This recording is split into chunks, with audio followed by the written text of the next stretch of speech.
Hello guys! In this video, I will share with you how to make moving images in Filmora for those of you who use the Filmora application to edit videos. Pay attention to this video so you know how to make moving images in Filmora.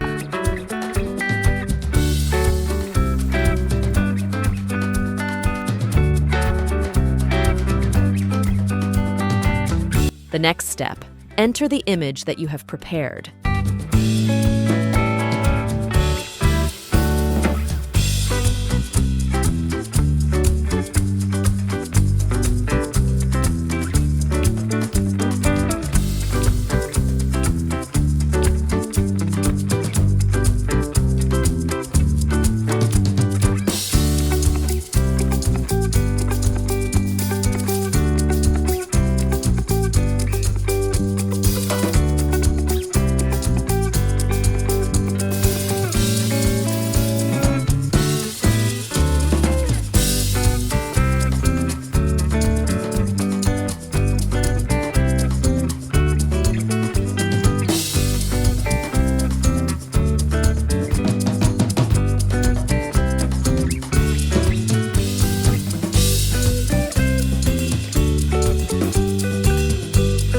Okay guys, that's how to make moving images on Filmora.